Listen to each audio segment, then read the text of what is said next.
Hezbollah पीछे हटने को तैयार है, लेकिन साथ ही यहाँ पे भारत से भी यहाँ पे दो बड़ी खबर निकल के आ रही है। साथ ही साथ मैं आपको बता दूं यहाँ पे जो है तुर्की से रिलेटेड भी बड़ी खबर है यहाँ पे, और गाजा से भी रिलेटेड जितनी न्यूज होने वाली है मैं सारी एक एक करके आपको बताऊंगा।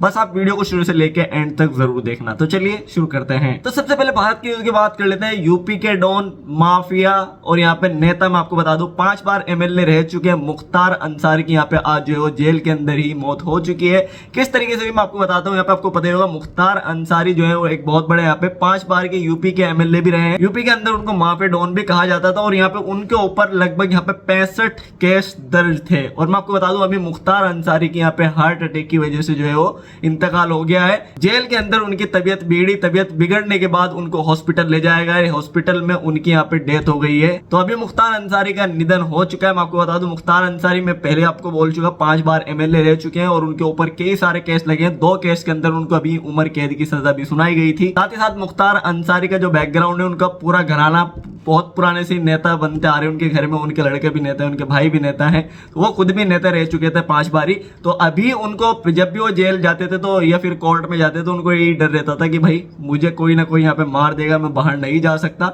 इसी तरीके से यहाँ पे जो है कुछ इस तरीके से उनका भी निधन हो चुका है। पूरी यहाँ पे न्यूज आप जो है वीडियो रोक के पढ़ सकते हो कि ये पूरा क्या यहाँ पे मामला हुआ था। जेल के अंदर उनको जहर देने की भी कोशिश करी गई थी या फिर दिया जा सकता था। इस तरीके की न्यूज यहाँ पे हिंदुस्तान लाइव की आप पढ़ सकते हैं। और साथ ही साथ मैं आपको बता दूं अभी मुख्तार अंसारी के यहाँ पे जो है मौत हो चुकी है। रात ही उनकी जेल के अंदर यहाँ पे बिगड़ी थी हालत। 2-3 दिन पहले से भी बताया जा रहा है कि उनकी हालत खराब थी, लेकिन अभी ज्यादा बिगड़ने की वजह से हॉस्पिटल ले जाया गया और फिर उनकी वहां पे हॉस्पिटल के अंदर मौत हो गई है। और साथ ही मैं आपको बता दूं यूपी के कई जिलों के अंदर धारा 144 लागू कर दी गई है, अलर्ट जारी कर दिया गया है। अभी बात करते हैं यहाँ पे भाई गाजा से रिलेटेड यहाँ पे न्यूज की। तो अभी बात करते हैं तो तुर्की की एक और न्यूज है यहाँ पे भारत की, वो लास्ट में आपको बताऊंगा। साथ ही साथ यहाँ पे अभी जो तुर्की के ऊपर मैंने 2 दिन पहले यहाँ पे वीडियो बनाई थी जिसमें बताया गया था कि इजराइल को यहाँ पे तुर्की ने हथियार बेचे हैं, और हथियार बेचे गए थे उनको यहाँ पे इजराइल ने गाजा के बच्चों के ऊपर यूज करा होगा। तो अगर आपने ये वाली वीडियो नहीं देखी तो आप जाके तुर्की के ऊपर ये वाली वीडियो देख सकते हो। प्लस मैं आपको बता दूं यहाँ पे एक और ऐसी न्यूज यहाँ पे निकल के आ रही है। तुर्की अभी जो है यहाँ पे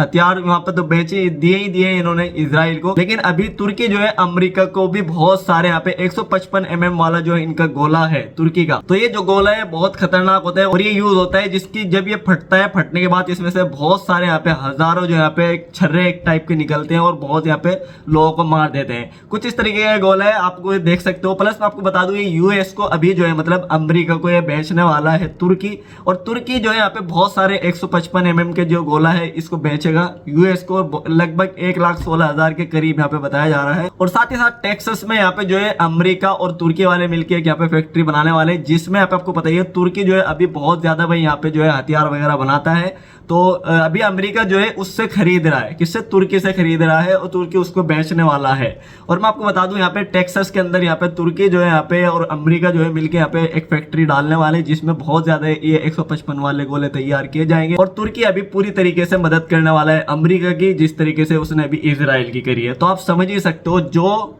यहाँ पे हथियार तुर्की अमेरिका को बेचेगा वो सारा का सारा कहाँ जा रहा है? अमेरिका जा रहा है। फिर अमेरिका क्या कर रहा है? पूरी तरीके से इजराइल को सारे हथियार बेचता है। तो वो सारा एक तरीके से गाजा के लोगों के ऊपर ही, फलस्तीन के आम लोगों के ऊपर ही यूज हो रहा है। तो अगर तुर्की ये काम करता है तो आप समझ ही सकते हो आगे अभी तुर्की क्या क्या काम यहाँ पे कर रहा है। फिलहाल और भी कई सारे सामान यहाँ पे तुर्की जो है अमेरिका को बेचने वाला है। तो एक पूरी तरीके से की न्यूज निकल के आ रही थी जो मैंने आपको बताई। प्लस यहाँ पे जो है आपको एक और मैं न्यूज दे दूं, इजराइल के रिटायर जनरल इत्जक ब्रिक का कहना है कि अगर अमेरिका हमें हथियार देने बंद कर दे, इजराइल को मिसाइल जितने भी यहाँ पे स्पाइस जेट वगैरह जितने भी हथियार वगैरह है, अगर वो इजराइल को देने बंद कर दे तो हम ये जो वॉर चल रही है फलस्तीन और इजराइल की, ये हम इसके अंदर टिक नहीं पाएंगे, ये उसी दिन खत्म हो जाएगी। तो जिस दिन यहाँ पे अमेरिका ने इजराइल को हथियार देने बंद कर दिए उस दिन कहीं का नहीं रहेगा इजराइल के पास इतने हथियार नहीं है। जो भी हथियार आ रहे हैं वो सारे अमेरिका से उसके पास आ रहे हैं। इस तरीके का जो कहना है वो इजराइल के मेजर जो रिटायर मेजर हैं उनका कहना है। जिस दिन इनके पास से हथियार आने बंद हो गए उस दिन ये जंग जो है वो रुक जाएगी, खत्म हो जाएगी, क्योंकि भाई इजराइल के पास तो इतने हथियार नहीं है। वो तो पूरी मदद जो कर रहा है वो पूरी की पूरी मदद कर रहा है। कौन? अमेरिका इस तरीके से कर रहा है। वहीं ब्रिटेन के 130 MP ने एक लेटर साइन करा है जिसपे सभी ने यहाँ पे 130 के 30 MP ने साइन करे हैं कि जो ब्रिटेन की गवर्नमेंट है वो आर्म सेल्स यहाँ पे बेचना बंद कर दे इजराइल को।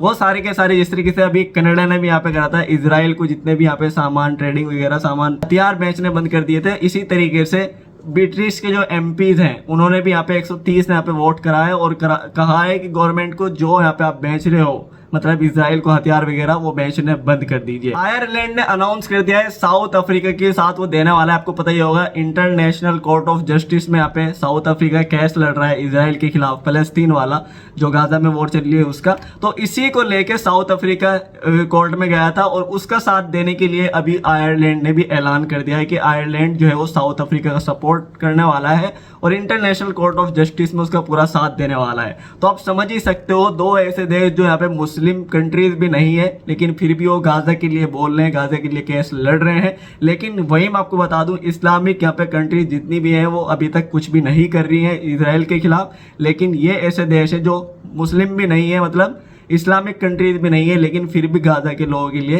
केस लड़ रहे हैं इंटरनेशनल कोर्ट ऑफ जस्टिस में। तो अभी यहाँ पे आयरलैंड ने भी पूरा सपोर्ट दिखाया है अफ्रीका का।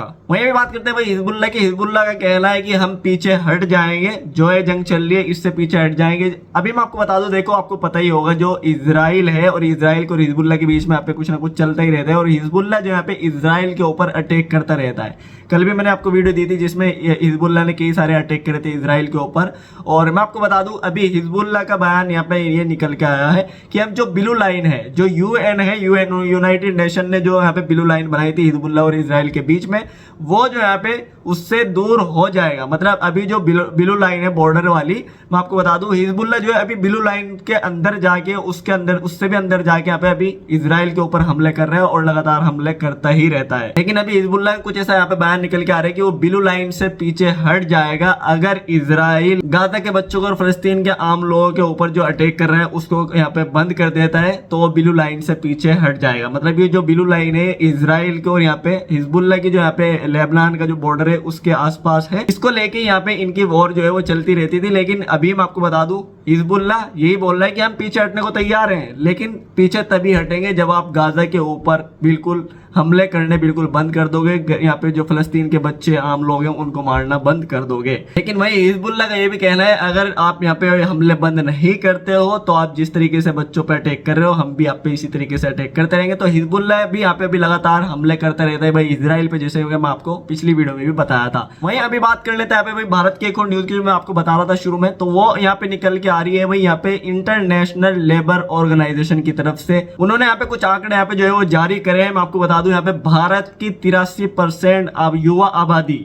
मतलब भारत का जो यूथ है वो 83% यूथ जो है वो बिल्कुल बेरोजगार है। कुछ यहाँ पे इस तरीके की एक रिपोर्ट निकल के आई है जिसमें बताया गया है कि भारत का 83% जो युवा है वो बिल्कुल यहाँ पे ना करवा आप समझ सकते हो है, जिसको पूरे दिन यहाँ पे या तो रीट्वीट करवा लो ट्विटर पे या फिर उनसे रील चलवा लो या फिर खाली मोबाइल चलाते रहते हैं भाई पूरे दिन इसी तरीके से। अभी भारत के अंदर आप सोच सकते हो युवा पीढ़ी का क्या हाल हो रखा है, बिल्कुल बेरोजगारी छाई हुई है, कहीं पे किसी के लिए भाई काम नहीं है, गवर्नमेंट जॉब नहीं है, वैसे भी लोगों के पास जॉब है। तो जो पूरा रिसर्च करा गया था 2022 की रिपोर्ट निकाली गई है, लेकिन अभी भी लोगों का सेम ही हाल है। 2024 आ गया है, पहले भी सेम सही हाल था लेकिन अभी भी बहुत बुरा हाल हो चुका है, तो आपको पता ही है। तो भारत देश के अंदर अभी पूरी तरीके से यहाँ पे जो बेरोजगारी बताई गई वो 83% यहाँ पे लगभग यहाँ पे बेरोजगारी बताई गई है। आप समझ ही सकते हो लोग यहाँ पे जो है बिल्कुल लोगों के पास काम नहीं है, जॉब नहीं है। तो मैं आपसे भी भाई पूछना चाहूंगा क्या आपके पास काम है या नहीं है, तो आप कमेंट करके जरूर से बता सकते हो। तो बस यही थी आज की वीडियो पसंद आए प्लीज लाइक कर दें, चैनल को सब्सक्राइब कर दें, मैं सीधी वीडियो अपडेट लाके देता रहूंगा। Thank you.